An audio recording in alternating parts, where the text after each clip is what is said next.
All right, week 7 for the Colorado Buffaloes and the Stanford Cardinal are coming to Boulder. It's been a while since I've been here, Adam, but this is a big one for the Buffs. They're sitting at 4-2 at the halfway point. So start of the second half, you got the bye next week, but still start of the second half. The Buffs need to get off to a good start to that second half. Yeah, need to win this football game, flat out. This is a Stanford team in year one of the Troy Taylor tenure there that it's going to be a long rebuild there. They don't get to rebuild quickly like Coach Prime was able to do here at Colorado with all those transfers.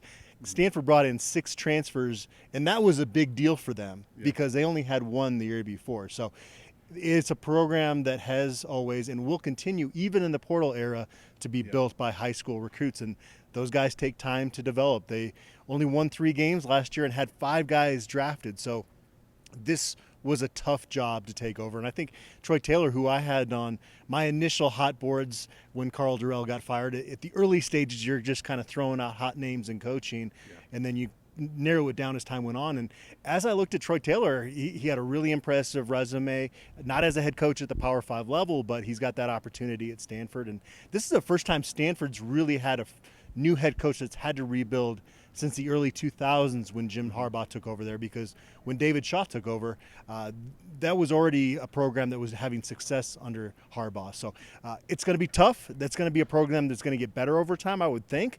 But in year one, you got to beat them. Yeah, you have to right now. I mean, they were last week. Colorado went into that game. They had the longest losing streak in the Pac-12 as far as conference games at 8.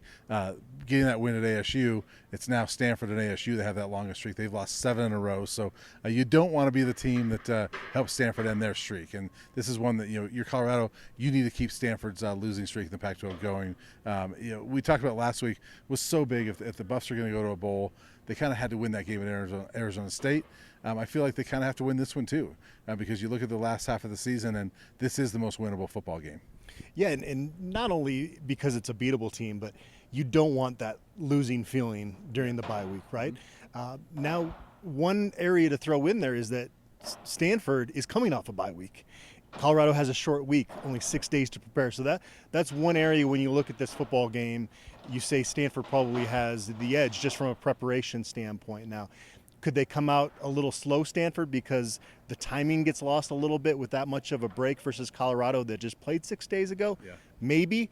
But I think if you ask 10 coaches, would they rather be in Stanford's shoes having a bye week to prepare versus Colorado just 6 days? I think all 10 of those coaches would pick the shoes that the situation that Stanford's in from that bye week situation. But, it's a matchup. The only thing that scares me is just they like to run their quarterbacks, and if you're not disciplined defensively, we talked about it in our midweek analysis, that could be an issue. But it really sets up for Shedeur Sanders to have a monster game, doesn't it? When you go against a Stanford pass defense that's struggling and a Stanford defense that's not really getting after the quarterback. That was one thing going into the Arizona State game that made you a little nervous, is they can get after the quarterback, USC as well. So this sets up for Shedeur Sanders to throw for over 400 yards, and especially if Travis Hunter's out there for a lot of offensive reps.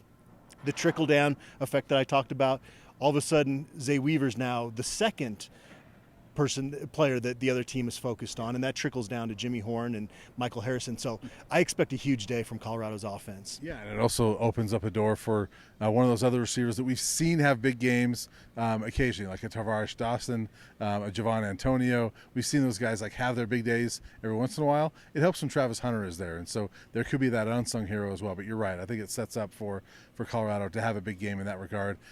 Statistically, this is the 2 worst defenses in the Pac-12, but I look at it, and Colorado's offense is much better than Stanford's, and that's where I see the edge being. And also, Colorado ranks first in the Pac-12 in turnover margin. So they've given up a ton of yards, but they've been opportunistic in most games of creating takeaways. We haven't seen that from Stanford. So, yes, the edge is with Colorado. And, if they come out to a strong start, this is a game they could pull away from now. Until they come out and do that, until they prove that, it's hard to predict it. But this is what you think the doctor would order for this football team right now going into the bye week. Yeah, and also, the other factor to me is that I know Coach Prime has delivered the message to his team, to the coaches, about it's unacceptable how they're playing, the slow starts, all that. But this past week is really kind of the first time that he really expressed that publicly, right? And so that message is out there, and I think that hits home sometimes more to those players a little bit when it's out there publicly and they're feeling some of that heat a little more. That message is clearly out there. I expect Colorado to come out and play better. I think there's a problem if they don't play a good first half after all the messaging that's been out there. That was one of my takeaways from our meeting with Andre Hart was he made it pretty clear, across the board in this program right now, everybody's being challenged to step up their game, and that's the right approach when you have an ugly performance like that, and it's a good thing that you get to learn from a win. Yeah, we've talked before how much we love talking to Andre Hart, but he had the funny line in that regard of like, there's a lot of coaches right now that are wondering, should I pay this mortgage next month or do I need to look at selling the house? And I know he's joking a little bit, but clearly coaches are feeling some pressure as well. They've got to have a good performance. This is more about, Coach Prime talks about we want to do more than win, we want to dominate. I think this is a game that they kind of need to dominate. This is an opportunity to do that, and I think that they need that going into the bye week if they can get that opportunity. Yeah, Coach Prime has got a standard in mind, and he's not going to waver from that. That's pretty obvious, and these are the type of games that you show up in if you want to secure your spot long term in this program. I think he's made it pretty clear that we're going up, and you better perform if you want to be part of that process. So prediction time, do they dominate this week? I think that they come out and have a strong offensive performance and things look better than they did down in Tempe. Again, I want to see this team come out and dominate in the first half before I'm going to pick a crazy outcome. But Travis Hunter back in the mix, we heard that he had, 2 touchdowns and a pick in a practice this past week. And so as long as the conditioning is there, and with him I would think that it is by Friday night, I expect Colorado to win this by a couple touchdowns. Give me the winning this game 38-24. Okay. I'm along the same lines. I think Colorado comes out and plays a good football game. I think they beat them bigger than that. I think that Colorado owns this football game from the start. They should, in my opinion. I'm going to go Colorado 42, Stanford 17, and this being one that the Buffs can run away with a little bit, rest some guys maybe in the fourth quarter. I think that there's that opportunity on Friday night. And, I know the fans will be excited. It's Friday night back at Folsom. Yeah, if you got tickets, maybe call in sick to work and take a nap that day. It's going to be a late one. There is a game on ESPN kicking off at 5, so don't be shocked if Colorado's game doesn't kick off right at 8 o'clock, if there's a little bit of a delay. It might be, 1 o'clock or after, 1 a.m. before we get out of the post-game press conference. So it should be fun, though, and it'll be nice, I think, for everybody after Friday night's game to get that bye week. I think that's coming at a really good time. Yeah, I think actually kickoff is slated for about 8:20, so it could even slide that. We'll see. But it could be an 8:30 start. We'll see. But we'll be back after the game to talk about it.